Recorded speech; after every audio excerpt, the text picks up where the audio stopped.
스페인의 작가 그라시아는 이렇게 말했습니다. 아름다운 외모보다 착한 마음이 중요하다. 여러분도 멋진 외모보다 마음이 더 중요하다고 생각하시나요? 많은 분들이 그렇다고 답하실 겁니다. 하지만 실제 현실은 사뭇 다릅니다. 미국 피츠버그 대학 연구에 따르면 키가 188cm 이상인 남자들이 183cm 미만인 남성들보다 임금은 12.4% 더 많이 벌고, 같은 능력을 가지고 있어도 잘생긴 사람이 못생긴 사람보다 10% 더 많이 버는 것으로 나타났죠. 결국 착한 마음보다는 멋진 외모가 통한다는 것이 현실이라는 말입니다. 그렇다면 타고난 외모는 부족하지만 성공하고 싶은 사람들에겐 방법이 전혀 없는 걸까요? 순자산 1000억대의 자산가로 알려진 세이노의 저서 세이노의 가르침을 통해 그 해법을 공개하겠습니다. 안녕하세요. 시간의 문헌입니다.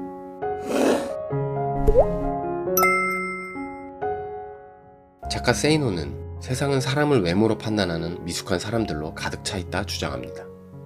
바비 인형처럼 속은 텅 비어 있어도 얼굴이 예쁘면 사람들은 열광하고, 가상의 게임 캐릭터의 외모조차도 돈을 들여서 치장한다며 말이죠. 저자는 이런 외모지상주의 사회에 살고 있는 현실을 편하게 받아들이고, 거꾸로 성공을 위해 외모나 외적 태도를 돌아보라고 말합니다. 더 나아가 외모는 돈이 있어야 생기는 부티가 아니라 귀티가 나야 성공한다고 조언합니다. 만약 이것이 사실이라면 우리는 귀티나는 모습을 갖추기 위해 무엇을 할 수 있을까요? 귀티를 만드는 첫 번째 방법, 옷차림에 신경 쓰기입니다. 빌 게이츠가 지금의 성공을 이루게 된 것은 마이크로소프트 초창기에 굴지의 대기업이었던 IBM의 한 이사로부터 받은 기회 때문이었습니다. 1980년대 초반 IBM은 컴퓨터 분야의 기술을 선도하는 넘버원 기업이었고, 마이크로소프트는 작은 소프트웨어 회사에 불과했죠. 당시 IBM에서는 PC에 사용할 OS 소프트웨어를 찾고 있었는데, IBM 이사는 당시 핫하게 떠오르는 유명 소프트웨어 회사를 차례로 방문하고 있었습니다. 하지만 모든 회사들이 소프트웨어에 대한 자신감이 지나쳤던 것인지 너무도 격이 없고 예의 없이 그를 대했죠. 결국 IBM 이사는 불쾌감에 화가 머리끝까지 나게 되었습니다. 그리고 마지막으로 당시 신생회사였던 마이크로소프트를 찾게 되었죠.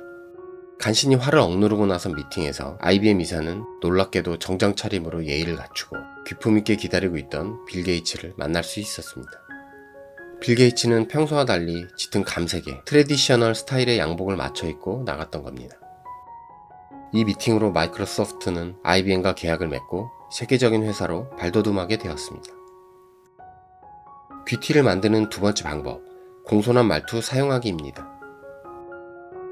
저자는 여러분의 말투가 자신보다 10년 이상 나이 많은 사람들에게도 통할지 꼭 염두하라고 조언합니다. 여러분에게 기회를 주는 사람은 보통 여러분보다 한 세대를 앞서 기득권을 획득한 사람들이니까요. 결국 건방지게 여겨질 수 있는 친구 사이의 말투보다는 나이 많은 사람들이 선호하는 공손한 말투가 여러분에게 더 큰 이익인 겁니다. 저자는 한 발 더 나아가 예의 있는 말투는 사실 외국인들에게도 똑같이 적용된다고 주장합니다. 저자가 일본 도쿄에 있는 다국적 기업에서 일하고 있을 때의 일입니다. 그 회사에는 미국에서 유학생활을 오래 했던 일본인 직원이 있었습니다. 영어 실력이 꽤 유창했는데 하필 난민들이 많이 거주하는 도시에서 영어를 배워서인지 말투가 거칠고 격이 없었죠. 저자는 그 일본인 직원이 외국인 상사들에게 경칭이나 공손한 표현을 쓰는 것도 전혀 듣지 못했다고 말합니다. 결국 1년 후 그는 홋카이도 지사로 좌천되었다고 합니다. 귀티를 만드는 세 번째 방법, 윗사람의 호감을 얻는 행동을 하기입니다. 나에게 기회를 줄 수 있는 성공한 윗세대 사람들에게 어떤 행동들이 호감을 줄 수 있을까요? 저자는 많은 청년들이 윗사람들에 대한 배려는커녕 윗사람들을 자기와 동급으로 여기는 행동을 서슴지 않게 하고 있다고 말합니다. 이렇게 윗사람들에게 예의도 없이 건방을 떠는 사람으로 인식이 되면 기회는 절대로 주어지지 않는다고 경고하죠. 하지만 안타깝게도 많은 사람들이 연장자들에게 호감을 사기보다는 또래 친구들이나 동료들에게 인기 있는 사람이 되려고 합니다. 다시 말하지만 여러분이 성공할 수 있는 기회는 여러분의 친구들이 주는 것이 절대 아닙니다. 당신보다 앞서 길을 걸었던 성공한 윗세대의 마음을 얻어보십시오. 지혜 속에서 기회가 열릴 겁니다.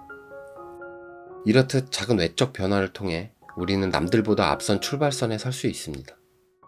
효과적인 의사소통 중 무려 55%가 몸짓과 표정을 통해 이루어지고 38%는 목소리 톤 등 청각을 통해, 그리고 7%만이 실제 전달되는 언어를 통해 이뤄진다고 하죠.